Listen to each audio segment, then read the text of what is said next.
Hey there, my name is Cole Adams, and you are watching the best college basketball podcast out there that covers the entire sport of college basketball, brackets, bubbles, and bid stealers. Now, here are your hosts, Sam Fetterman and Jonathan Lidskin. Season 6, episode 104 of Bracket Bulls Steelers. I am Sam Fetterman. Back with the bubble of the year, Michael Rosa. Jonathan Lidskin is not with us right now. We have no idea what is going on with him. He might be dead for all we know. Would be a shame that he would miss this episode where we have a lot of stuff to talk about, including his Duke Blue Devils. But DeRosa, welcome back. This is essentially, we might have to do an amendment to this is Brackets, Bubbles, and Bid Stealers, and here are your hosts, Sam Fetterman, Jonathan Lidskin, and Michael DeRosa at some point. Look, is there anywhere else to be a better third wheel? Like, come on. I'm like the third wheel here. It's great. Yeah, happy to be here. Always happy to talk hoops. DeRosa, Jonathan has a take that I want to get your thoughts on. I don't know if he put it in the chat or if he just texted it to me, but he said that it feels. Let me find the exact wording.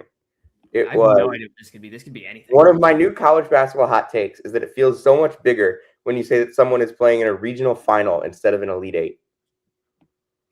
So he did that yesterday, and I was so confused. I was like, why did you just not call it the Elite Eight? Why'd you call it a regional final?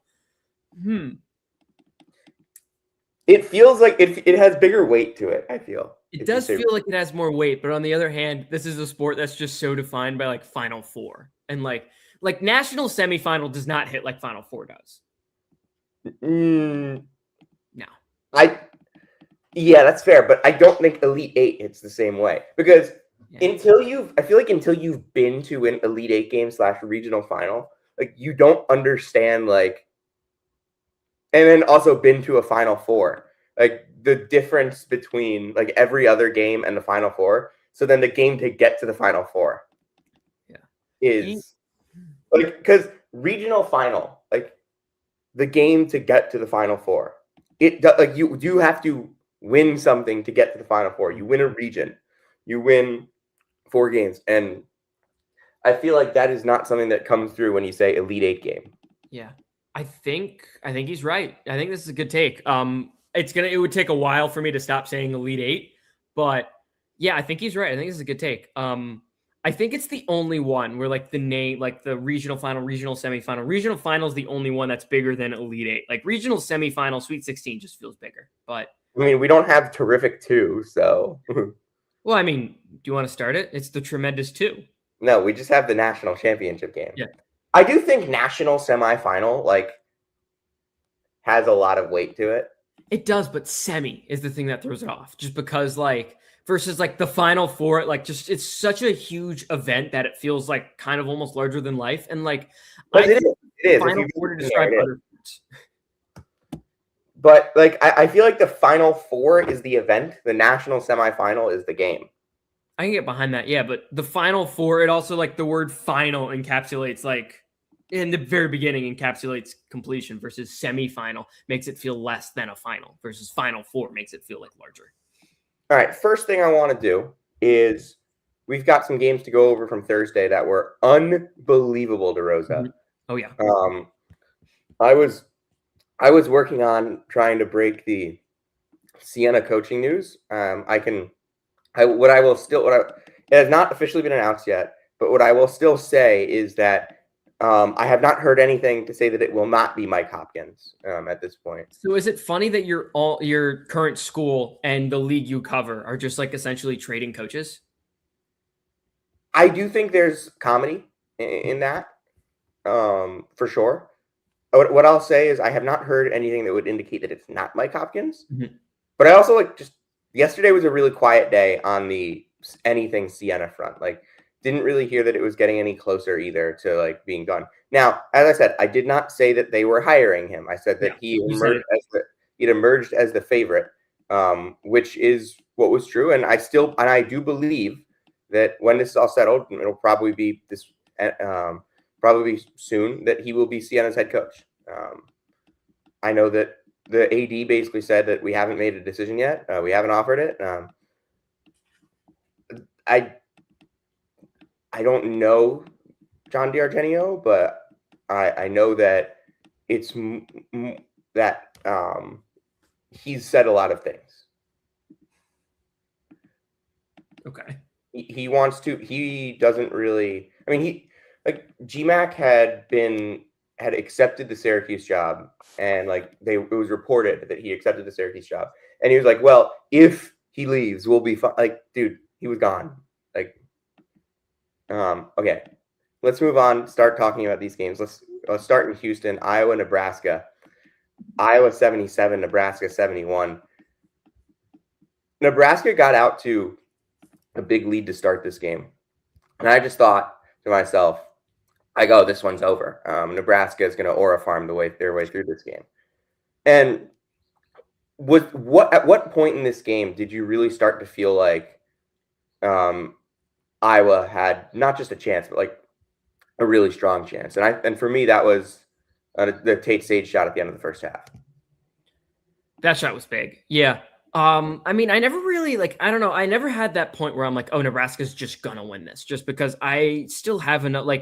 Iowa's just a team to me that they're always going to keep a game close. It's just, I don't see them getting blown out. Even we'll talk about the Illinois game. I don't see them getting blown out. So there was never a point where I was like, oh, Nebraska's just certainly going to win this game they're due, rather. But probably the point where I'm like, oh, this is happening. I think the Tate Sage shot could have been that. There was another play mid second half. I can't forget what it was, but there was something that happened mid second half, and it was okay, no, Iowa should be in the driver's seat from this point forward. They just controlled a game, and it was the only offense. I mean, granted, it worked, but the only offense Nebraska had in the second half was Price Sanford just squeezing enough space and getting a shot up. But I don't know. I just have so much faith in Iowa and Bennett Sturts that I'm never gonna think they're fully out of the game, and it makes me look foolish sometimes. But yeah, I don't think that either. But I look at the idea of what this Nebraska team has felt like throughout this tournament, of just they're just this is. They're just going to win, because they have the mandate of heaven. It did feel for some portions of the last couple of games that Nebraska just had the mandate of heaven, and then I felt them falling apart. Mm-hmm. They did go 1-3-1, but I think that Iowa reacted better to that, much better to that than we saw Vanderbilt do, and I think that's because they were more prepared for it. Did you see CJ Moore, I believe is his name? He wrote an article on Ben McCollum's preparation and the quotes from that. I did read that. Yeah, that was so cool to see, just inside the mind of truly a basketball psycho and genius. It definitely shows me that they were very prepared for the 1-3-1. They saw it late last game. We're like, okay, they're going to try to bring this out against us. We have to be ready to tell our guys what to do and whatnot. But yeah, they were definitely ready for that 1-3-1 where Vandy just wasn't. And I mean, I think Vandy didn't the synergy numbers aren't they only played 4 possessions of zone apparently against Vandy according to synergy, which I don't believe. I mean, they went to that 1-3-1 and then switch it to a matchup look. They would switch man after. So I guess that's fair. But I thought looking at what they did, they shut them down for the last however many minutes. But Vandy did get a couple of shots off of it. It felt like Iowa controlled it. Mm-hmm. I mean, Bennett Sturt sees everything. He can see sounds, and they only had 5 turnovers in the game. I mean, Iowa this season has only been zoned for 60 possessions, according to Synergy. Mm-hmm. They've 80 points on those 60 possessions. Jesus. I'm just trying to think, who even zoned them? I mean, that's what happens when you're a team that shares the ball that well. Who would zone a Ben McCollum team? I guess, okay, Chicago State zoned them 16 times. Penn State zoned them 8 times, and that was the game Penn State actually won. Mm-hmm. So, nobody zones them because they understand that if you do, that's a death wish. Yeah, and Chicago State had to do it, but they also tried to zone Butler, and it's the worst zone I've seen all season. They couldn't guard anybody in that. So, it was this weird 2-3 that came up. Chicago State was a bad NEC team. Yeah. And they were, Chicago State's zone this season allowed 1.32 points per possession. Honestly, that's less than I expected. We are 11 minutes into this podcast and reading Chicago State synergy stats. We have 2 regional finals today. I That's mentioned Tate Sage earlier, but Tate Sage in this game and really throughout the entirety of the season, aside from the stretch where, honestly, the stretch where Iowa struggled the most was the stretch that he wasn't playing the most. But he's been such a key contributor for them. I think just him elevating his game to another level. I think through that stretch in late January when they didn't play against great teams in that stretch, but they ended up winning some of those games late January, early February. He was a big part of it. And I think that in this NCAA tournament, he's been a big part of this. He's fully taken. I think he's been good on defense. Yeah, no, he's been perfect. Like, I mean, Iowa has not played very good defense in this tournament. Like, it's just because like the scores are low because they play so low possession, so low event games. But yeah, I think he's been fine on that end. Like, he hasn't been a guy that teams have like just looked at and taken advantage of, right? And that's definitely much better than the guy whose spot he's taken, as I mentioned, like 20 seconds ago, Brennan Housen, who is a guy you can just torch on that end. Tate Sage has just been an upgrade from that, and he just has more positional size. That it works. Yeah, I mean, Housen, like you bring in Housen as a guy to shoot threes. Like I thought he was going to be Mitch Mascari deluxe. Yep. And like he's obviously not been playing, but he's made like the last 4 games he's played in are Iowa losses. Yeah.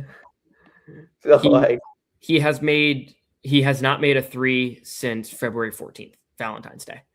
Yeah, against Purdue. Okay. Yeah, I just look at Iowa and what I see is essentially what I saw when I watched Drake last year and when I watched Northwest.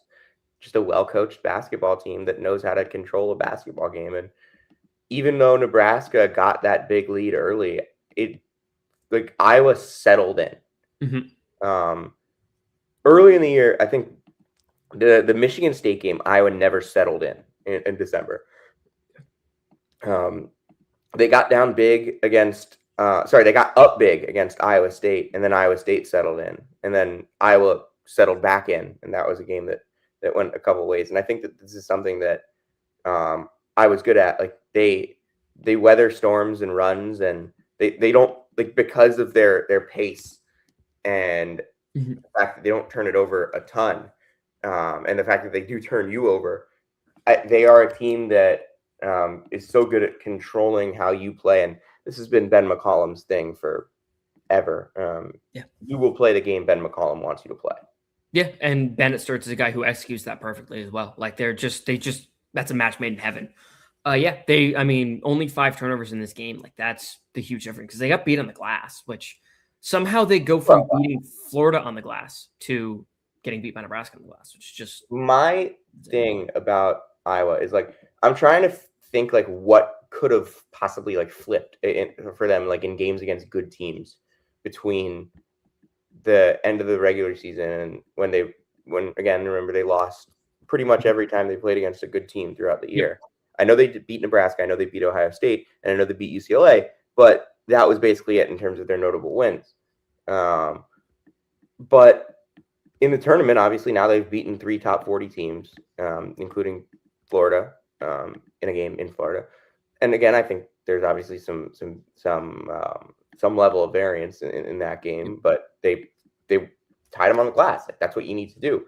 They shot 70% from 2 against Florida of all teams. Yeah, like that was unbelievable. It was a masterclass in game planning, a true masterclass. Yeah, and I think that's just kind of what it is. Like they, like, is it anything more than just Ben McCollum's game plan and scheme has been more effective in this tournament than anyone else's? Yeah, it's just like the other teams have seen it so much versus like Florida hadn't, and like but had these Big Ten teams seen it so much?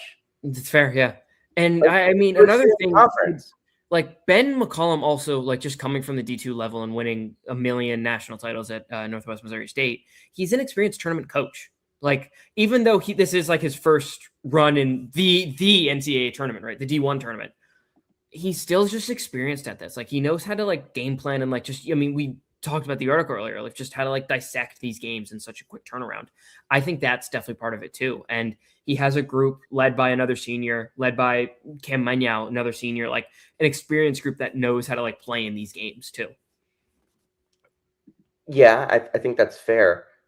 But like, yeah, is that like is that all there is? Like, is that all there is to it? Like, I mean, there definitely has to be a bit more to it. I mean, part of it is also just this version of Fulgaris has been so much better. yeah, than I think that's what it is, honestly. Yeah. Mm-hmm. Fulgaris and Sage being what Yeah. they are. Like, Because I had Iowa. Let's see, where did I have Iowa preseason? Sam Fetterman top 100. Let's see. I had Iowa 23rd in the preseason, and that was with the expectation of Fulgaris and Hazen being really good, obviously. And I mean, right now, where are they in KenPom? 22. Not bad. And they've figured out the Fulgaris situation. He's been terrific in the tournament. Do not look up who I had 24. Who'd you have 24? Indiana. I mean, that's not a crazy preseason take, but yeah, I was definitely lower in Indiana than most. And I had St. John's 13. They are 14. That would have been lower than that. Alabama 12. They are 13. Yeah. I had Vanderbilt higher than anyone at 18. Yeah, definitely higher than me. I would have had him like 40s. Yeah, I had. I need to stop ranking Michigan State in the 40s. Yeah, I did not have Nebraska. I had Nebraska 74, which was a mistake. I mean, obviously it was wrong. Was it just like I don't? Did anyone see it coming with this group? Like they just clicked and like nobody saw it coming. Yeah, like I 74 might have been like a couple spots lower than most people, but like, I mean, I had Minnesota 60. Showed some flashes this year. 78, like that's not awful. Yeah, it's not awful. No. USC 33. Oh God, that's real bad. That's awful. Well, they all got hurt. It's still Musselman. I just don't. I trust Musselman with like an athletic team and a defensive team. I don't. Ever since everybody else started using the portal as well, I've stopped trusting Musselman. Yeah, that's kind of where I'm at right now on that situation. I don't know how that's going to go. I mean, I haven't been seeing USC has reached out yet. So, well, because we don't really have those lists yet. Like aside from like the two Ivy League transfers. That's a good point. Yeah. Anything else on Iowa, Nebraska? No. All right, let's talk Illinois, Houston. Okay. Where do you want to start? All right, this for me like was just kind of an encapsulation of what this Houston team has been to me this season. Like when the game got so it's, I mean, the first half of this game was borderline unwatchable, all things considered. It's 24-22 at half. And the second half starts and it's like, okay, like it's been an ugly Houston game, but like you're looking at it, it's like Houston's missed a lot of shots. Like they can start hitting these and like really put a run together.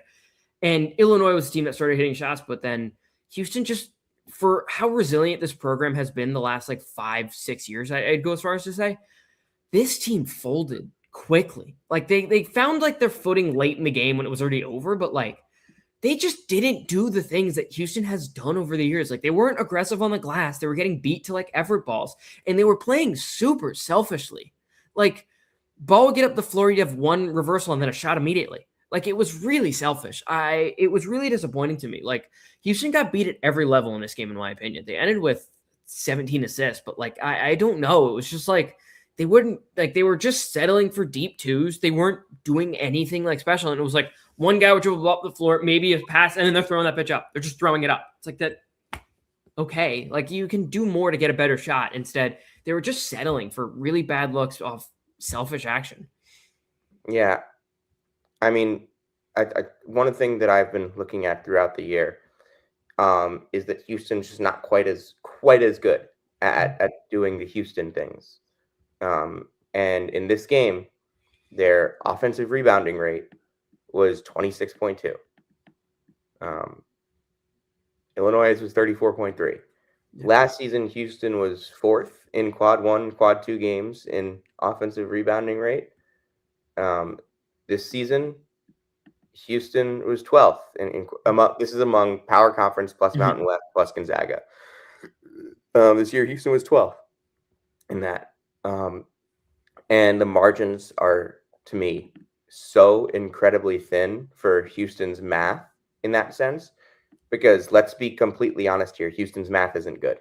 No, they're a complete chip. They- In this game, if you look at KenPom, their average 2-point distance was 10.5 in the 0th percentile. Yeah. Let me find some of the stats on this game let me find some of the synergy stats on this game, because I think there's some interesting things that we could possibly glean from it.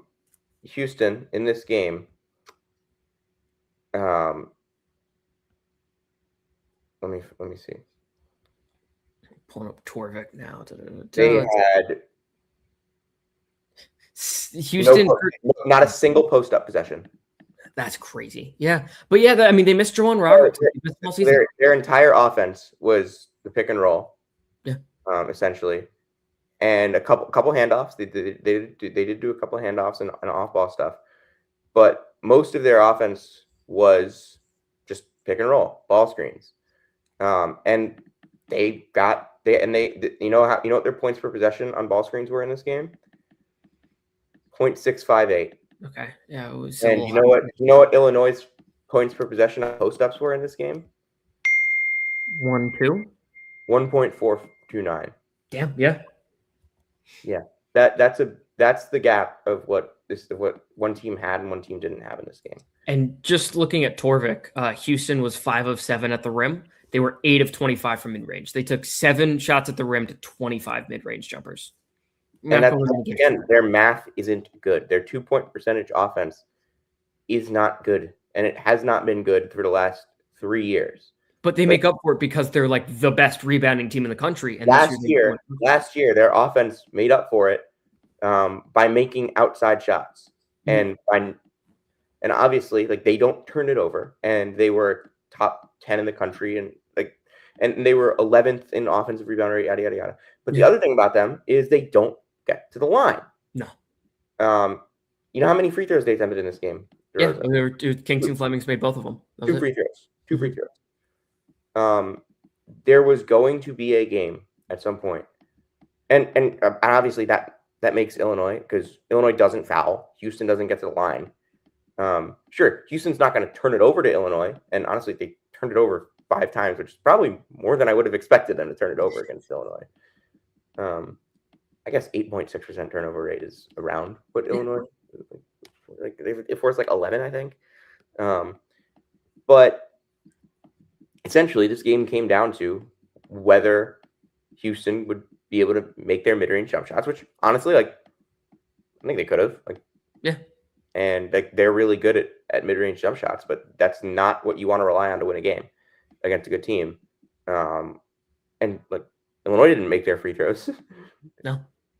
But Wagler got going for a stretch early in the second half, and that was kind of it. Yeah, they just didn't have any answers, and Illinois got enough on the offensive glass. It felt like Houston was out physicaled as well, which again, you're not used to seeing. Sinak was really bad, I thought, for most of this game, and I thought he had, like, what was the game? A&M game, he was really, really good. And the Kansas Big 12 tournament game, he was really, really good. He was bad in this loss. Really bad.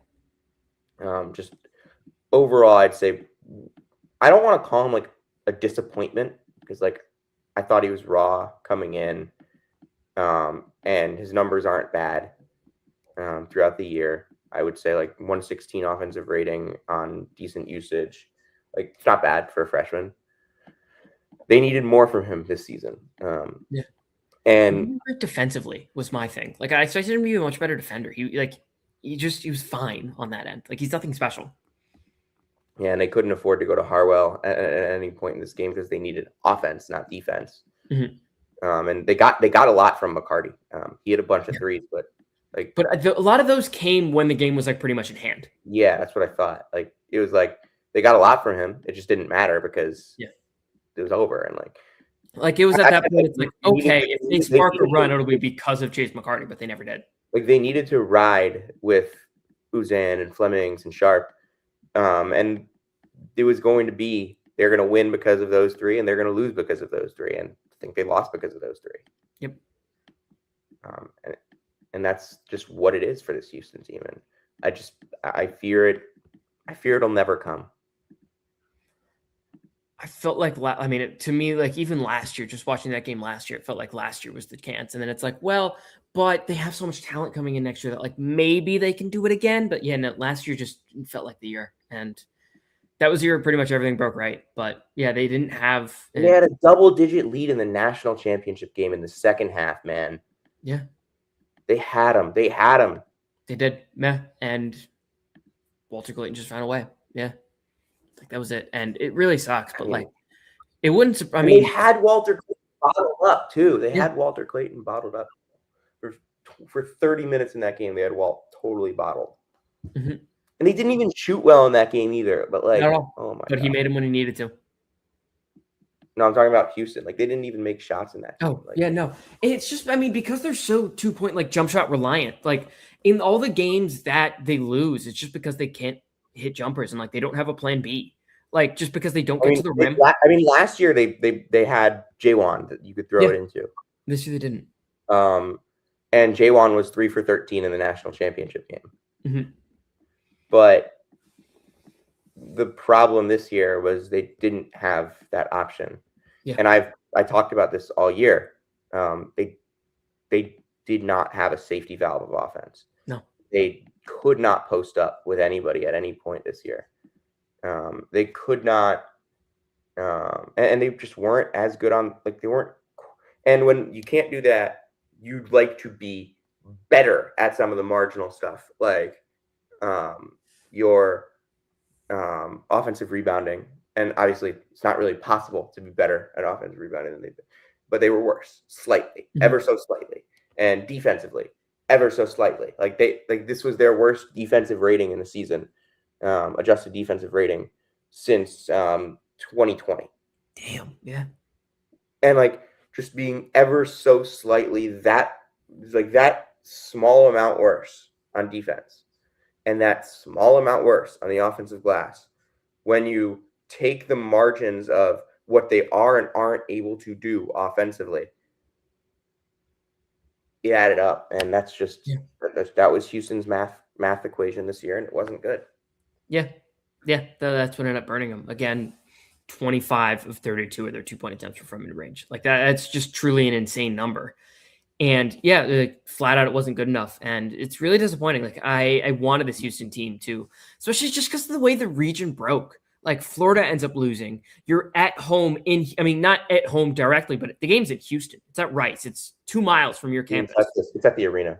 Yeah. Like everything was right there for you. And just couldn't beat Illinois. All things considered, on a day, Illinois didn't play great either. Like everything broke right for this to be another year you make the Final Four at least, and they did not. Houston, sorry. Let's go to Purdue and Texas. Great game, yeah. Another just total electric game. No one led by more than 7 at any point in this game. Mm-hmm. Trey Kaufman ran with the game winner. Tremont Mark was incredible again for Texas. I thought he had a great tournament. Wasn't enough. Yeah, I got 2 pretty big takes on this one where like I'm gonna sound like an asshole to both coaches. One, I don't know why Sean Miller took Vokatitis out on the last possession. I guess they wanted to switch everything. Like seemingly that's what it was, but that's your best defender. And you also took him out because of foul trouble. You didn't want him to get a foul, but like if he fouls on that play, you still lose. Like you lose the game. So I don't know why you take him out for the one play. Like your season's on the line. Ride with your hot hand. Ride with the guy who's been altering shots at the rim all day. And like just hope he defends right. Like that's what they needed. And the reason they took him out, and that's why TKR was like Dalen Swain could not put a body on him. And that was how they won the game. But on the Purdue side, I thought this was a pretty bad game plan from Purdue. They just stuck to a deep drop and let Tremont Mark cook. Like, and he was on a bum ankle, so like I guess that could be part of it, but the dude was like draining shots from literally everywhere. It's like you have to do something different to guard him, and they just there's literally like one defense that like if you are playing against Texas wants you to play, and it's the drop to let them get to their mid range because that's where they rock. Yeah, Tremont Mark was 5 of 7 from mid range, and he was 5 of 7 from 3. Like, you just gave him so much space to operate that he was just going to take advantage of you. You needed to like swarm the ball and like just get it out of his hands. Yeah, and this was Jordan Pope playing with a broken foot, who's like the other creator. So like, where else would the ball go to? It was Vukatitis. That was it. Yeah, and like we've talked about Purdue and the issues they've had with switching at times this year, specifically against Wagler in that Illinois game when they switched and they got a lot of their bigs isolated onto him, and that didn't work out for them. But like they needed to make something happen in this game, and like thankfully for them, they have the #1 offense in the country. But again, like this is the number 36 ranked defense in the country. There are at least 50 defenses I would take over it. Yeah, same. Like they don't pass the eye test defensively. And they went to like Omer Meyer in the clutch defensively, and it's like he's a cone. Like, yeah, why? not a good defender. No. I really did not like the game plan that Purdue came into this with, but they found a way to win. Full credit goes to Fletcher Lawyer. Has been awesome in this tournament, particularly the last 2 games. Yeah, I feel like that's something we haven't talked enough about. Yeah, this tournament, Fletcher Lawyer, 12 for 20 from 3. Yeah, and 10 for 10 from the line. He was awesome in the Big Ten tournament too. Yeah, like when they went on like their stretch, it just kind of looked like everybody was pissed at each other, and people made the argument Braden Smith was just assist hunting. It's not what it looked like to me, but like maybe it was, who knows? But yeah, no, they've like fully like they were like there was definitely a switch turn where it's like, okay, no guys, we have to start like this is our last go around. Like we've been Purdue basketball for 4 years. We don't want to end soft. And to their credit, Fletcher Lawyer's really turned up. TKR made the winning play in this game, and Braden Smith's just controlling games. Like they've done enough. Yeah, and like I think Miami like had the formula to beating them. Yeah. Like Miami was up 7 in that game. I genuinely felt like they were doing everything they needed to do to win that game. And then Purdue just got to death in the second half. CJ Cox hit 3 threes to end the first half. Fletcher Lawyer too. Going second. Yeah. Yeah, they just started making their shots, and Purdue didn't need to make a ton of shots in that game. This game against Texas, again, they didn't need to make a ton of shots. Lawyer was the only one that made a 3, and he made 4 of them. Yeah. And then Texas also was giving them the mid-range a decent bit, and really Purdue just kind of attacked in that area. Smith was 3 of 7. Like his shot hasn't really been falling in this tournament, but TKR 4-4 on those little like bunny floaters he loves. Fletcher Lawyer hit 2, CJ Cox 3 mid-range jumpers. Like, yeah, they gave it to him. Like Texas was like, if you want to play drop versus drop, we'll run that. And I think that played in the favor of Texas, but Purdue just made more plays to win it. Yeah, Texas just doesn't they don't take you out of your offensive flow. They didn't do it at any point this year. I can't really think of one game all year where I looked at Texas and I thought, oh, like they took the other team out of what they wanted to do offensively. Yeah. Maybe the Vandy game in January a little bit. Okay. But I honestly kind of think that was more just like Vandy didn't make shots. Yeah. And like Vandy took a lot of mid ranges this year. Like they did do that. They did, but they just because Duke Miles was, I think, one of like, I think it was like per however many like of the 188 pick and roll ball handlers eligible. I read this somewhere. I think he was like top 12 in like efficiency. Yeah. No. But for Texas, I mean, they scored in this game. They scored. Yeah. They didn't take Purdue out of anything they wanted to do. And they let Purdue, like this was all week we talked about, oh, this could be 1.3 points per possession to 1.3 points per possession. 1.3 to 1.27. Yeah. And Purdue won this. So I read this from some really smart person on Twitter. I apologize. I can't give them credit, but Purdue won the tip. They got the ball to end the first half. They got the ball to start the second half. They got the ball to end the second half, unless you count the 0.7. 4 extra possessions. Yeah. Like 2 extra possessions plus with the technical free throw. Like that's how they won this game. It was all like the little things. That's not even the little things there. Yeah. Fair. And then the last game on Thursday, This was the easiest game to predict, maybe of all time. Arkansas just was a layup line. Their defense was a layup line. It was, yeah. I don't even have any analysis here. They were just soft, and Arizona wasn't.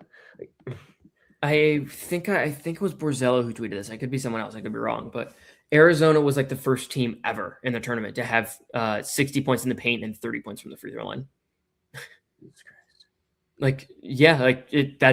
That's what happened in this game. It was a complete beatdown, and because it was going on at the same time as the Houston game, and I was just kind of really encapsulated by that. Every time I'd look over, it was just Arizona with a layup. These guys were on the same page as each other very clearly. The pace, just Arizona was okay, we'll run this. Yeah. It was complete domination. Arizona got literally whatever they wanted in this game. It was non-competitive. Arizona was 25 of 31 at the rim in this game. That's insane. That's 31 attempts at the rim. Insanity. That 53.4% of their shots in this game were at the rim. That is 20% higher than Division I average. Yeah, that's insane. Especially against a team that, for almost the entire game was running two bigs. You and Brazil Pringle were legitimately zero match. They presented zero resistance. I want to find something here. I want to see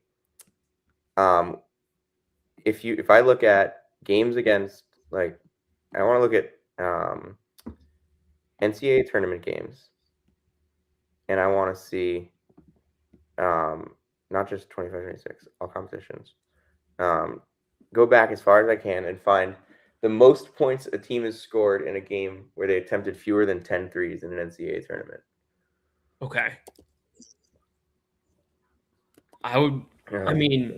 We would have to go back.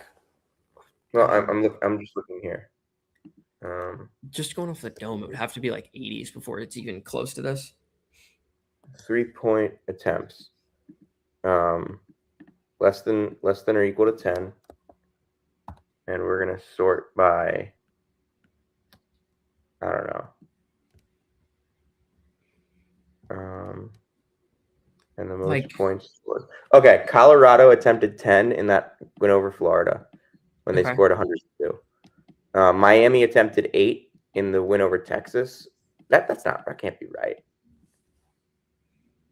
They only attempted 8? What Miami, Texas game are we talking about? 2023. Okay. Yeah. Okay. Okay, I guess they did. And then scrambling against Montana State. Okay. Hell yeah. But the only other time that a team has attempted since 2019, the team has attempted 10 or fewer than 10 threes. The only other time that a team has scored 80 points in a non-16 seed playing game was that Miami team against Texas. That's crazy. And Arizona scored 109 on 8 3-point attempts. Yeah. It was literally just a this is just, by the way, this is just NCAA tournament games. Yeah. Oh, yeah. Yeah, that's pretty crazy. In every quarter of this game, they scored over 25 points. They were literally this game, they were never not on pace for 100 points. I just looked at them and there was nothing to say. That was it. Acuff was even pretty good in this game, honestly. 19 shots, 28 points. He just wasn't enough to overcome for literally giving up a layup every single time down. Yeah. They had to. Arkansas scored. Arizona's defense was not very good in this game. No, not at all. But there's nothing to say about that. They didn't need it. It doesn't concern me at all because they just this was my thing about the SEC kind of throughout the year. It's just that was not a physical Arkansas team. No. And you look at the one SEC team in the Elite Eight, the one SEC team, and it's Tennessee. And you know what Tennessee is? The second most physical front court in the SEC behind Florida. Mhm. If you want to look at something, there are 2 SEC teams with a defense in the top 25. Florida at 6, who obviously lost to Iowa, Yep. and Tennessee at 11. That's it. Mhm. Those are the only 2 teams. And obviously, there are a couple teams that don't have top 25 defenses in the Elite Eight. Iowa and Purdue are 32 and 36. But what do those teams have? Veteran Yeah. point guards that Mhm. control the game. Veteran coaches. Oh, I mean, not that Calipari isn't, and not that Acuff isn't an elite point guard too. But I mean, it was just the lack of like experience, like on the wings as well. Like you could tell, like once this game started going wrong for Arkansas, like the players were just like Arkansas 17th in tempo. Yeah. Iowa 361, Purdue 325. That's one of your big differences here between those teams. And then like when Illinois. this game got ugly, it was just because like Arkansas just at that point they just kept fouling. Like they just kept like they were like pretty much trying to make it a brawl, and it's like that's not gonna work. Yeah, I mean, the top 3 defenses are all in the Elite Eight. They're the top 3 teams in the country, are the top 3 defenses in the country. Yeah. According to Ken Palm. Meh. I don't really have any other thoughts on Arizona, Arkansas. It's pretty simple. No, I don't either. I mean, Burries rocks. I'm assuming if I mean, There was a point in this game where I was like, are they going to win by 30? And I mean, shit, they could have. Like they very well could have if Arkansas just didn't turn up very late in the game as well. Yeah. All right, let's go to yesterday's games. Let's start in Chicago. Michigan, Alabama. We'll get to the games that I was at after. Mhm. I mean, was there anything less surprising in this game than the fact that Alabama took double as many threes as they did twos? Honestly, I was a little more surprised that Aiden Holloway didn't play. Like I was like that's done. I mean, it's just to me like Michigan is the best team in the country probably at keeping you away from the rim defensively. Them and like UC Irvine. Mhm. In terms of your twos. And Alabama's not going to take mid ranges. So they had to take threes. If Alabama was going to win this game, I thought they needed like 5 threes from Williamson, Jemison, and Sherelle combined, and they got 3 of them. Yeah, and I mean, you get 2 more of those, and it's a lot closer. Yeah, like I thought they needed their bigs to like completely draw like Mara and them away from the paint. And but I mean, the other thing here, Alabama's front court just couldn't handle Michigan's size. No one can, pretty much. Sans Duke, Arizona. Michigan had 8 blocks. They had a 75% defensive rebounding rate and a 38% offensive rebounding rate. Yeah. Like, that's your ball game right there. Mm-hmm. And obviously, Michigan hitting 13 threes helps. Yeah, and Alabama didn't force the turnovers they needed to account for the extra possession battle. Alabama doesn't force turnovers. No, not at all. That wasn't something they did at any point this year. That's not part of their math equation. It isn't. You just needed like Elliot Cadeau to be making. That's why Alabama's not forcing the bad Elliot Cadeau game this year, because they're not the type of team that can. And even 2 years ago, they weren't a turnover forcing team. But like Cadeau was such a different player 2 years ago, and even in that game, like we talk about this game as if it was like some incredible masterclass. Like that was a 2-point Alabama win. Like North Carolina, for all intents and purposes, like should have probably they should have won that game. Yeah, come away with the win there. And like that game could have gone either way. It's not like dorking Cadeau in that game was like a win condition. Mm-hmm. And obviously you just couldn't defend him that way, and they didn't. They too much size. That's just, it wasn't part of the game plan, and it shouldn't have been part of the game. Yeah. And then Trey McKinney, that is an All-American next year. Yeah. If he returns. Yeah, at this point. Yeah. Like special creator. Yeah, he's masterful. Yeah, like this game really, it felt like the Michigan game when they played St. Louis, right? Game starts, it's like, oh, this is going to be a fun one. But then like eventually Michigan's size, physicality, and all that really wore down on Alabama. It was early in the second half when I just kind of felt like it was like Michigan scored a bucket and then they got an and one after that. And it's just like, okay, this is like the point where like Michigan's just going to break them. Then I locked in on the other game that was going on at the time because that was much more like competitive. And then you go back and it's like, okay, this is over. Yeah, I had a Michigan fan text me early in the game. It was like, do these guys ever miss? And I'm like, you'll see. Like, eventually they'll take enough where they'll miss a lot. It's just how Michigan games have gone. I don't think it's even like Alabama has like I don't think Alabama like living and dying by the three is necessarily a bad thing. Like, I think that's fine. That's what they had to do in this game. That is what they had to do.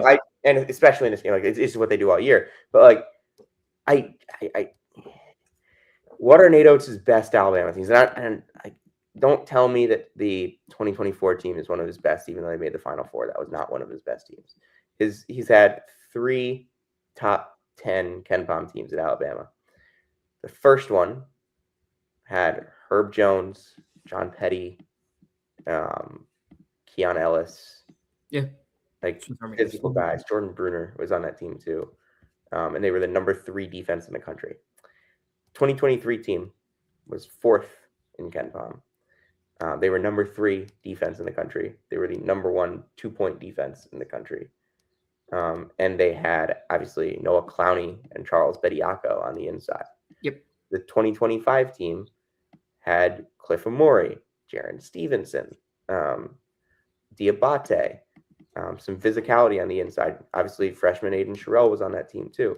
Grant Nelson was not a very good defender, but even then that team was 28th in KenPom defense. And then this year's team, 13th overall. Not a bad 2-point defense by any means. They were actually 2nd in the SEC in that metric. But they did that by essentially, I felt that they were just not close to as physical defensively. No, not at all. They were like pretty much just a strict, like it was a math team at that point. And once you and physical one. Nate Oates' best teams have been really physical in the front court. And we talk all the time about, like, I think the national narrative around Nate Oates is about the 3-point shooting. I think the national narrative around Nate Oates should be that he should just be building physical teams that also have guards that can make outside shots. I mean, the difference in the math from last year, this year, like 2-point offense, they were definitely worse, but like. And I know last year they got smoked in the Elite Eight, and this year they got they got smoked in the Sweet 16. I guess not smoked, beaten in the Sweet 16. So like, it's not a big difference. I just think that watching these two, last year's Alabama versus this year's Alabama, there's a clear difference.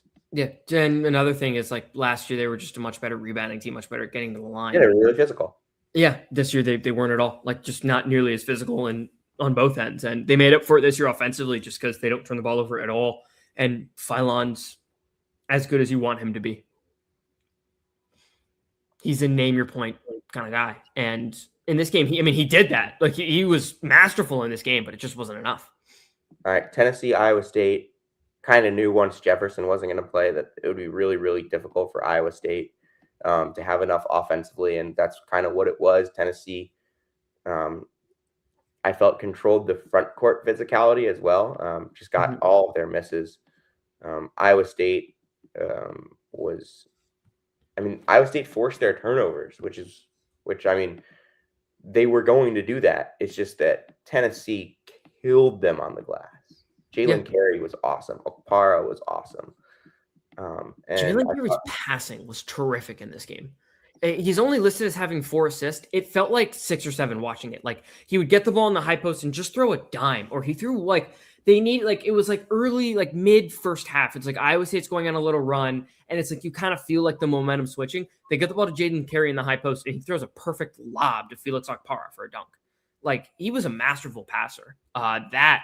Obviously you mentioned the offensive rebounding, which like just looking at the box score, 16 offensive rebounds to 14 defensive rebounds from Iowa State, 52% of their misses. That's everything. But Jalen Carey as a passer, I really thought was terrific in this game. I thought, he's the Ken Palm MVP, and for good reason. He was masterful. I just thought Tennessee was the more physical team. Definitely. And it's been that all tournament long. More physical team wins, tougher team wins. Yep. And the teams that, like Illinois, I thought out Houston. They out physical Houston. Purdue, Texas was a game with two teams that weren't physical. Iowa matched Florida's physicality, and they matched. And you look at these games, and we've been saying it all year, DeRosa, literally all year, that the best teams this year have a distinct feel to them compared to the best. Like, I felt last year's best teams, like they all kind of had their own thing.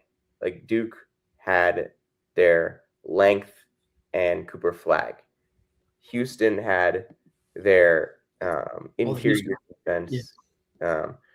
Auburn had the Janai Broom surrounded by shooters and a smart guard play for the most part. And then a rim running dominant big and Brooms. Yeah, and then Florida had the best backcourt in the country with good role bigs. Yep. This year, Michigan, dominant front court. Size, yes. Arizona, dominant front court. Mm-hmm. Duke, best player in the country is a front court guy. Yep. And he might be the third best front court defender that they have. Yeah. Illinois, dominant size. Positional size at all five spots. Positional size. And Iowa State lost their physical edge without Josh Jefferson, first team All-American. You're not going to beat. It's going to be hard to beat good teams without a first team All-American.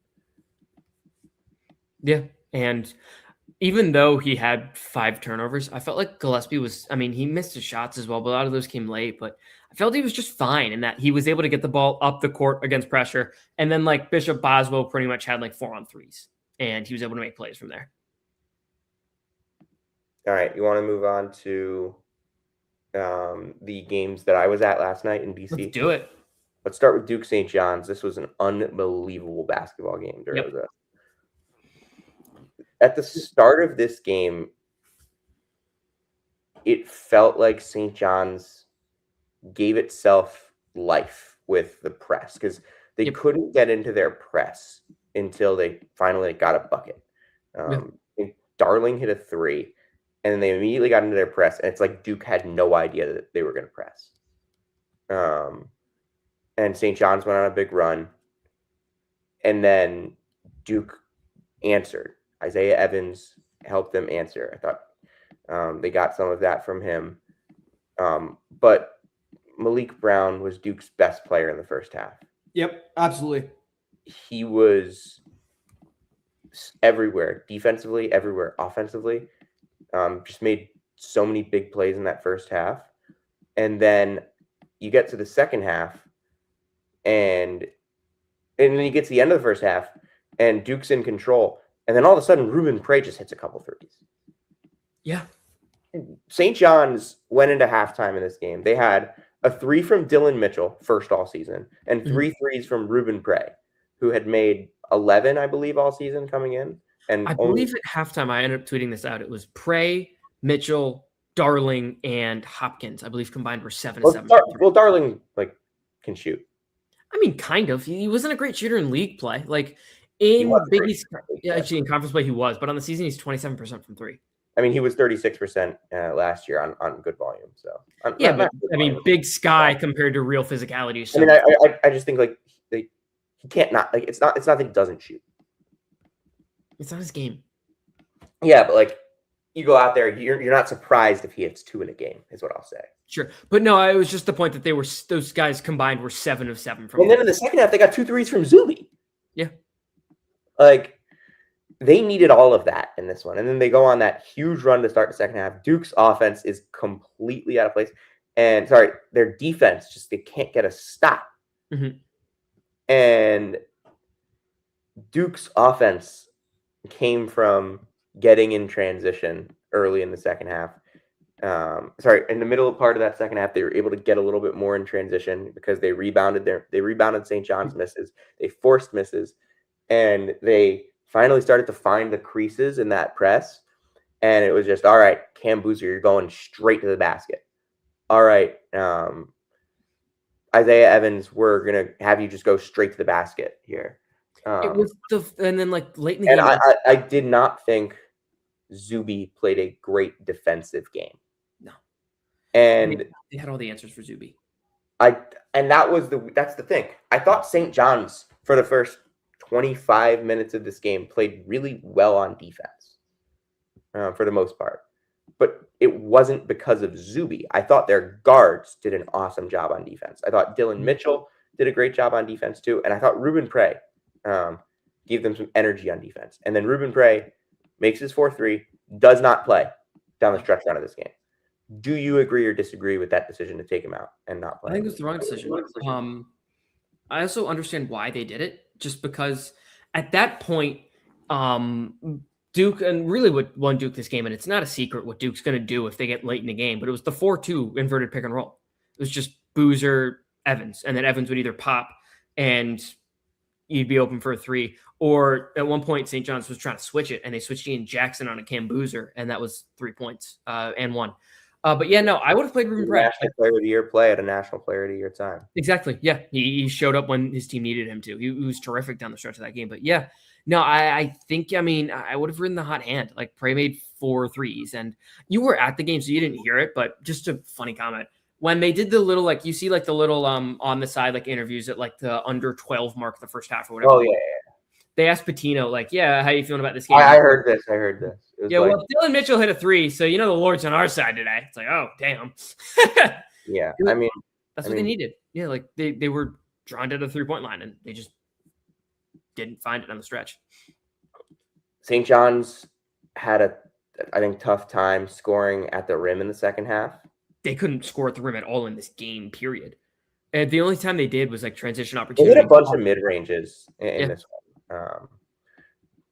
They did score a bunch in transition. Zuby had like a bunch of run out dunks because Duke was turning it over against the press. And when St. John's couldn't press, they couldn't score.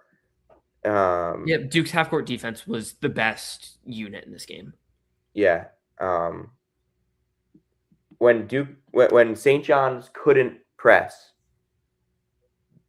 because they couldn't score, Duke would score every time or get a good look. And then I mean, Caleb Foster, man, masterful, just so good, especially given the circumstance that he broke his, I mean, what was a leg injury, or he willed, like, I wouldn't say he willed them to the win. I would say he willed them to, like, the last couple of minutes. I don't think. I think the end of this game was Cam and Isaiah Evans 2-man game. I think Caleb Foster got them to that point in the second half, and then maybe had like the finishing touch as well. I don't think Caden was like too really cooked by the pressure. Like, I thought he was fine, all things considered. I didn't think it was like one guy that was struggling with the pressure. I just thought it was like Duke as a team felt like they didn't really know what to do with it. But what I thought when Caden would get up the court, he was definitely like faster. Like, it was a little bit of a rush. Like, he felt like he was in a rush. Like, he needed to get the ball up the court. You didn't want a 10-second violation. They had a 10-second violation in this game. I think it was Caleb that had the 10-second. It was Caleb, yeah. Versus when Caleb Foster was taking it up, he was just like, no, we're going to slow down. We're going to take our time. We have 30 seconds. We're going to be fine. Just slow it. Be under control. Be more methodical. And I thought that's what he really brought. He really like slowed this game down. Like, Caden was a little sped up. Caleb Foster was not, and that just enabled him to be really solid. Yeah, he had the 10-second violation, but like other than that, like, I thought he was terrific. Yeah, that's kind of where I'm at. And then they went to that Cam Isaiah Evans 2-man game. 4-2. One of the best 2-man games in the country, I think, because of just like, it's so rare that you have a 4 that can handle like that, and then a 2 that I mean, Isaiah Evans has gotten so much better at attacking closeouts. I think he attacked 2 or 3 different closeouts for layups in this game. And he's just got so much size too that like even if you switch that, like you're just like he's just so big that like, you have to put someone with size on him. But if you do, he's going to be able to attack that closeout. And if you don't and you switch it, then it was Cam Boozer, Ian Jackson. It was an and one. It's like you cannot ever do that again. Like it kind of had to be Hopkins or two of Hopkins, Mitchell, and Prey guarding that action. Otherwise, it was just a bucket every time. And even then, I thought Cam Boozer probably would have taken advantage of Prey in that situation. But we never saw it. So TBD. Josan Sandin was awful. Ian Jackson was terrible in this game. Ian Jackson was terrible. Like those were your those were okay. The reason why St. John's was good this year was not the reason that most people thought they were going to be good. Yep. And I want that to be known about St. John's. We were texting about this with the group of my buddies, and it was like someone said, I don't know if St. John's is going to get back to this point. Like they're not going to have the bigs, they're not going to have the forwards. And my response was, and I kind of think both of these are true. This is the worst group of guards Pitino's going to have until his career is over. Yes. Yeah. Just. I mean, Dylan Darling's his point guard, like good player, but like. Yeah, Dylan Darling, like it's not a Pitino backcourt, and then like just off the bench, like he's had so many amazing backcourts. This is not one. He's going to have another one next year. I'll tell you that much. What's he going to do? He'll find someone. Yeah, I'm sure he will. I mean, he had, I think at Iona, 2 backcourts better than this one. Yeah. Oh yeah. The Jolly Joyner backcourt that had Walter and Ryan Myers coming off the bench was probably better than this one. And then obviously the Walter DJ backcourt with Cruz Davis coming off the bench was better. That isn't. I mean, just thinking about that as a MAC backcourt is insane. I mean, it was 2 NBA players and a CAA Player of the Year. Yeah, and a guy. They also had Anton Brookshire, who ended up being a starter on the team that won the regular season title in the ASUN this year. Wasn't he an ASUN all league player as well? I know. And they had none of those guys were the best defender on the team either, because they had Barrick John Louise, and they also had a 7-footer and a guy who ended up being like all Mountain West at New Mexico, and Nelly Jr. Joseph, and Quinn Slazinski, who averaged like 15 next year at West Virginia. Yeah. Now it was a bad West Virginia team, but still, any other 4 seed, they beat any other 4 seed. Yeah, like that team was terrific. They just had they didn't really have a ton of depth at the time of the tournament, is what I'll say. And even when they played that game, like if I remember correctly, the first half, it was very competitive. They were winning at halftime. Yeah. Jordan Hawkins didn't make a 3 until first possession of the second half. And then he just turned up. And then Sanogo just completely abused Nelly in the second half. I mean, was that the game where UConn almost faced the most resistance in that run? St. Mary's, I think they faced resistance too. I thought St. Mary's I thought they cooked St. Mary's the entire. Maybe I'm misremembering. Dukas got hurt. St. Mary's was up by 8 in the first 10 minutes. Okay. Mm-hmm. Yeah, that makes sense. Then I would say, kind of until the Caravan shot in the Gonzaga game, it was like tense. Mm-hmm. Okay. The Andre Jackson play. All right, let's move on to speaking of UConn. Yep. Unless you have anything else to say about St. John's. Not really. I thought they hit all their shots. Like that was really just kind of it. Like their shot making was good. They didn't turn the ball over. It's just Duke's was. Again, this has been this problem with St. John's just in the tournament. It's like when you find a team that can out physical them, none of this stuff really works. Like, I mean, I shouldn't say it doesn't work, but like the way they had to win this game. They were right there to win this game against Duke. But it also took like a pretty crazy like turn of events for them to be in this game. Like it was Prey hitting 4 threes, Mitchell hitting his first 3 of the season, Hopkins going 2 of 2. Yeah, but they also had Duke uncomfortable for most of the game. They did. That's true. Michigan State, UConn 67, Michigan State 63. UConn was just demolishing them early in this game. Like they were making shots, and I was like, all right, this game's over. Like I don't have to watch this. I did have to watch it. You did, yeah. But I think Cooper and Kohler Cooper and Kohler didn't play together in like that stretch where UConn went up big, and I think that Izzo probably thought like that he would struggle defensively on the perimeter. Yeah, you need more speed to chase Karaban. To have both those guys on the floor, Mhm. and they were struggling defensively on the perimeter regardless of that. And he just decided, all right, like we can't afford to not have this, not have this at the moment. And so he did put them in, and I thought that was big. I thought that Cohen Carr was big in this game too. But it was really, I thought Cooper and Kohler were great offensively. I did not think they were great defensively. I thought this was the game, at least just offensively. I thought this was the best game I feel like I've seen Kohler play. I don't want to say all season because like he's had some games where he's just had a better statistical profile. Here's my thing. Like here's my thing. Like Kohler is a good pick and pop shooter, and he went 1 for 4 in this game.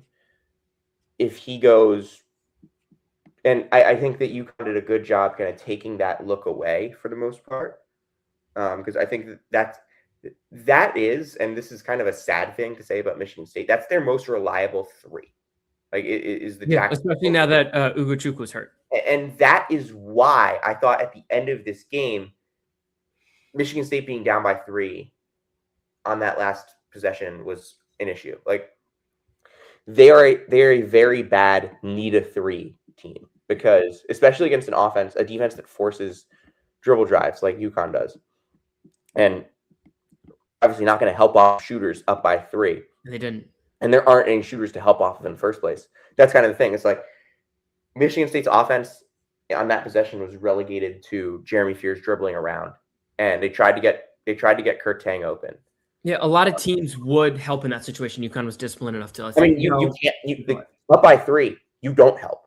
Yeah, and like a lot of college teams just make that mistake just because they're college teams and it's just instinct. UConn didn't. Like they knew where to be. Yeah, I mean, if Solo Ball was in that game, he's helping off someone. I'll tell you that much. And I thought, obviously, you stifle Fears there, and bang, like honestly, it's Fears weird to say, but I didn't think Fears had a terrible game. I thought he started bad, but I thought like there was a point like mid second half when they're making the run. He was really bad early.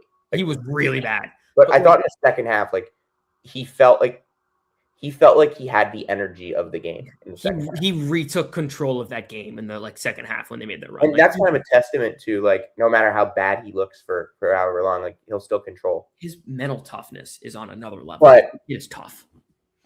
Okay, Jaden Ross scored 1 point in this game. He had 2 rebounds. He had 2 steals. I thought he was unbelievable. We're on the same page. I thought, like, if they're going to beat Duke in the next round, they need 3 guys to play at least 30 minutes in my mind. And probably more for these guys, but, like, just to say it, just to make a point.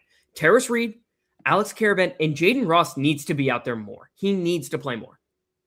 He's been better than Solo Ball in this tournament by a wide. Solo hitting those shots early was big. It was big, but like after he did that, he hit one like little bunny float or something like that late in the game that like definitely like really helped. But Ross needs to be on the floor more than Ball, like just going forward. Like Ball's been bad in this tournament, and Jaden Ross has been excellent. Like he's kind of not been like that good this year. Yeah, it's because the shot hasn't been falling. Like you know that. Alex Karaban has been unbelievable in this tournament. He's been terrific. Like I thought some of the Karaban regular season stuff. Terrace Reed has been the Ken Pom MVP, obviously twice. Like he was incredible. He's got the double doubles. He's got the numbers, and I thought he was really good today too. He was really good last night too. But Alex Karaban has been everything that everyone has said he is for the last 4 years in this tournament. Yeah, I think we've overstated it the last just like coming in. It is a very overstated thing, I think, in Big East circles. Yes. Like people talk about he's the leader, the best winner. Like we overstate it maybe in Big East circles. And I think in UConn circles as well, we talk so much about it. But nationally, on this stage, it shines through. He earned all that conversation. He earns it. Like The shots he made in this game were all big. Like Dan Hurley has talked through the years about like I don't know like what he has to do to get more respect, to get more publicity. Like, what are you talking about? Everybody loves this guy. Yeah. He is maybe the most highly praised player in college basketball. Yeah. Every single opposing coach, when you ask him about Alex Karaban, and it's the same question every time. It's the same, and he answers the same, and Alex Karaban answers the same 4 questions every fucking game. It's like about maturity and leadership and hitting a big shot. Because he plays the same game. Like he makes big shots. But every other coach in the country, when asked about Alex Karaban, that's the best winner. That guy wins. Like I want my players to be like him. Like that type of stuff. That's what they'll say. Yep. So I don't get why Dan Hurley thinks that he's not respected. It could just be a motivational thing as well. I just think he's. But this game, big shot. Yep. Every time it felt like Michigan State was getting closer, it was Karaban. It's always what it is. It's always Karaban.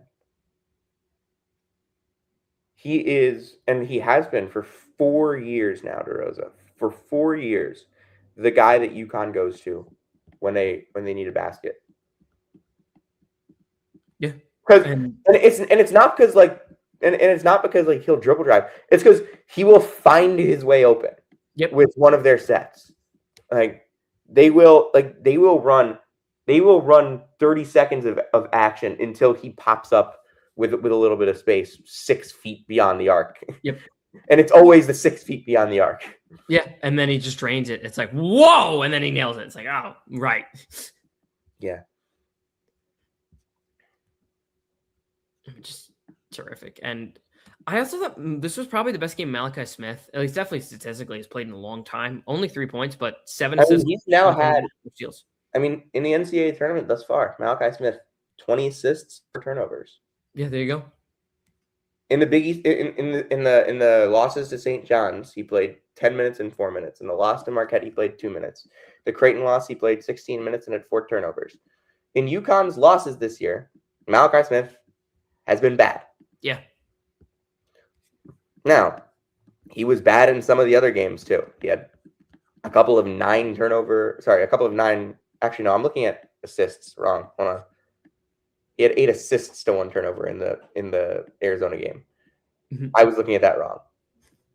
But yeah, because I was like, he was really good in the Florida game. He wasn't bad in that game. He was really good in the Arizona. I was looking at the wrong category. But yes. In Big East play, he had a 94 offensive rating. 21% from 2. Like we were talking about him as the best backup point guard in the country heading into Big East play. And then he was pretty brutal for most of the Big East play. He had a really good game against Providence, but I thought that he was not very good against St. John's in either of the losses. Agreed. And he's been awesome in this tournament. Yeah. Like when he came in, Alex Wilkins cooled off. He was great in the UCLA game, and he was masterful in this game as well. Yeah. I mean, UConn needs more out of Silas, I would say.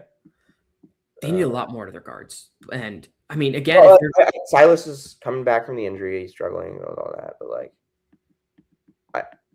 UConn. All right, let's preview the Elite Eight game, the regional finals. Start with Iowa, Illinois tonight. What are your thoughts? Yeah, I think this is going to be a very low event game. Like both these teams, like Iowa has slowed every single game in the tournament to a crawl, while Illinois is okay playing at that like slower pace. I think this game is going to be really low event. I'm talking like 60, 58 possessions. Like I really think this is going to be a crawl. They played 66 possessions in January. So when they played that game, something to keep in mind is that's when Iowa was going through the flu. Alvaro Forgueras has started 1 game this season. It was that game because Kim and I think, played 8 minutes. Manuel played 8. Yeah. I don't know. I think that was also a bad Bennett Sturts game. What's up? That was a bad Bennett Sturts game. It was, yeah.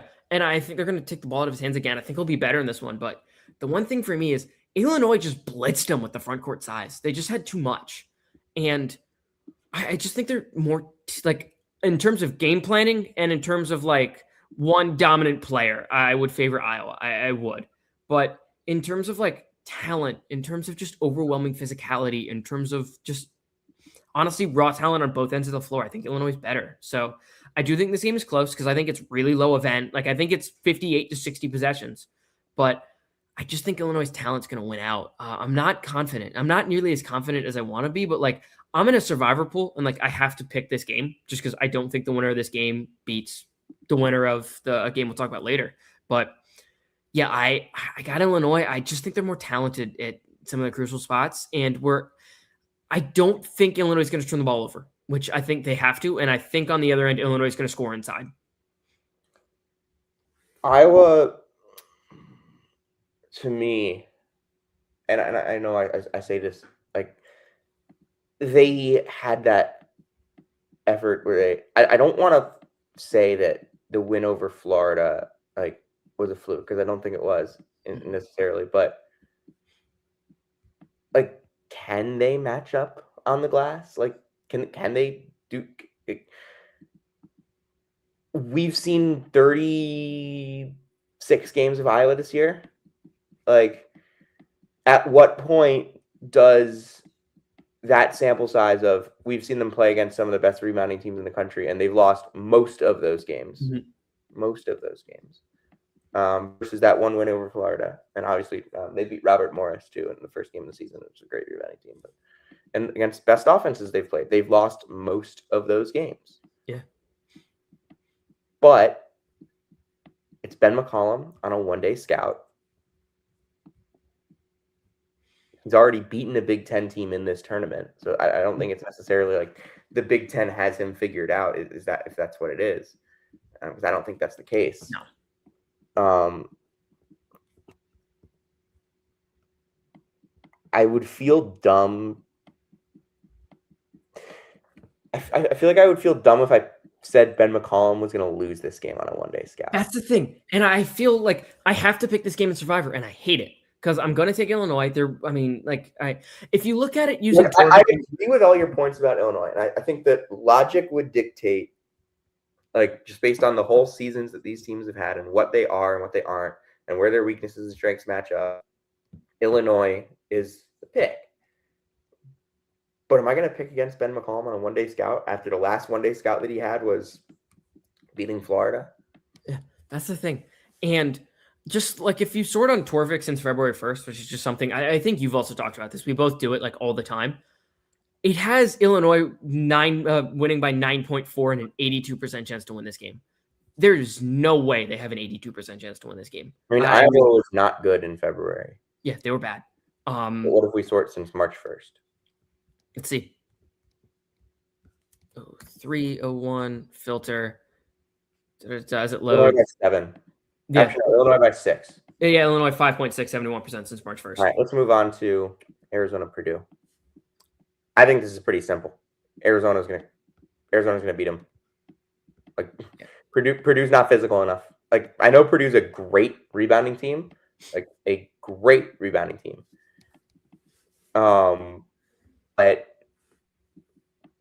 Purdue got. I don't think Purdue can control this game the way that they have. I think Arizona is just that much better. Yeah, I've seen a lot of really smart people I follow who all think Purdue is live in this game. And it gives me like I don't like going against people that I know for a fact, like I think all these people are sharp. I disagree entirely. I'm with you, Sam. I think this is a Arizona blowout. Like, just in terms of what Miami did, that what I liked about Miami and how they matched up, Arizona does all that and then some. Miami got a ton of looks inside. They just missed them. Arizona, Koa Pete, Tobe Awaka, Privas, all those guys, they're not going to miss them. And of all of the players left in the tournament, is there a better point of attack defender than Jaden Bradley? It's a great question. It's him or Boswell. Yeah, it's him or Boswell. And I think Bradley's a better defender than Boswell personally, but like you could go either way there. But I think they have. I think it would be Bradley, Boswell. I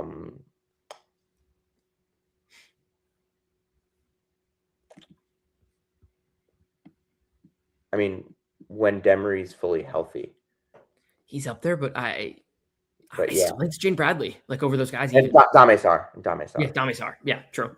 But like, I think this is like a great matchup for Arizona. Like, Purdue. I don't think there's like a matchup that isn't a great matchup for Arizona.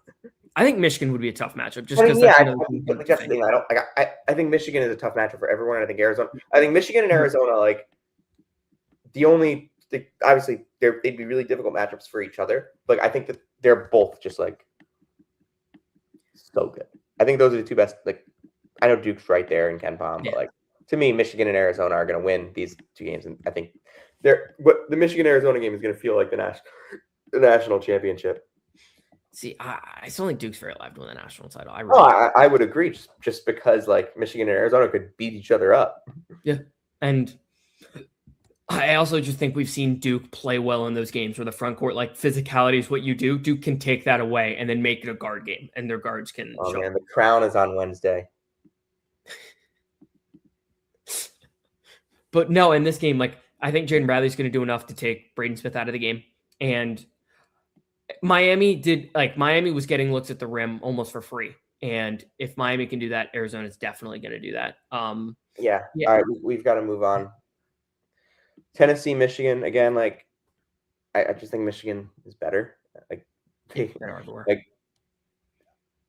think Tennessee can like hang with them on the glass for sure. I think Tennessee's an unbelievable rebounding team.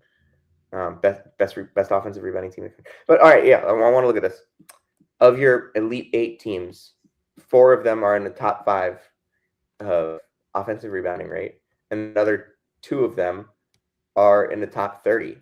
And then Michigan's 46th, and then you have Iowa at 188. Yep. I want to see what it was last year. Florida was 5th. Houston was 11th. I'm trying to think who else was in the Elite 8 last year. Tennessee was 23rd. Michigan State was 28th. Auburn was 50th. Texas Tech was 51st. Duke was 54th. It's this year much more so than last year. And this might just also be because, like, hey, Texas A&M is no longer like first in offensive rebounding rate. That's going to be Maryland next year. Just you wait. And you look at some of these teams, like, hey, Texas A&M and it isn't number 1. Like Maryland wasn't close to that. Where were they? Maryland 73rd in offensive rebound rate this year, and like St. Mary's was not quite as glass dominant. You look at that and you see what it is, and that's the offensive rebounding rate this year. That it's the year of offensive rebounding. Yeah, it's year of extra possessions. Yeah, it's the year of the scoring points at the rim. Mm-hmm. Yeah, and yeah, I'm pretty with you. Like I don't have any like groundbreaking. And also the year of not fouling. Yes. Mm-hmm. Illinois, Duke, Purdue, Michigan, Arizona, all top 30 in not fouling.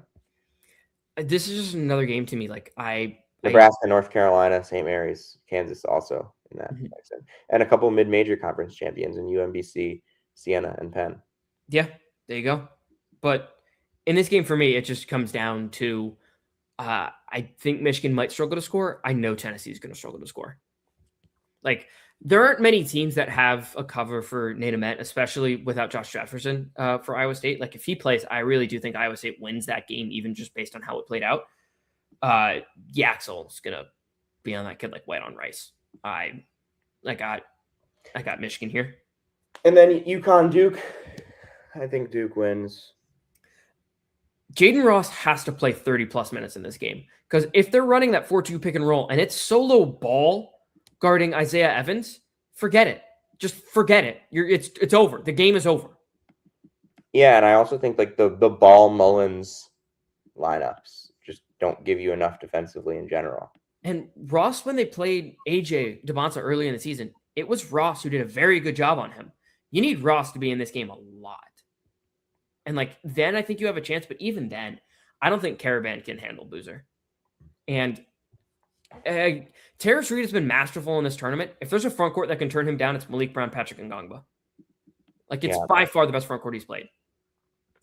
And I look at, like, obviously Terrace was a big piece of offense in the St. John's games, obviously, but a lot of that was they had to feed him the ball because the guards kept turning it over. I don't know if Duke is going to have that same effect on the guards quite, because Duke's not like a huge turnover. Like they did it in the ACC, but they're like 120th. Duke's math is the glass and the 2-point margin. Like they are. Yeah. They don't foul. They get fouled.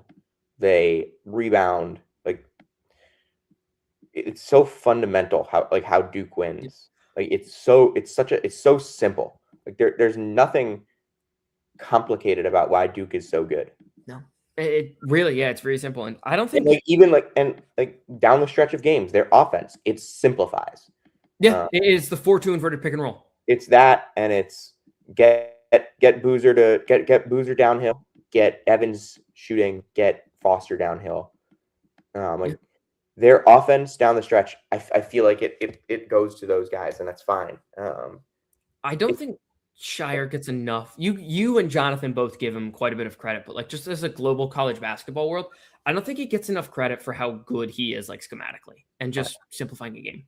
All right, DeRosa, we got to go. You got to take us home. If you came to hear about Tyler Selfin, where is he working? Some bank is the answer.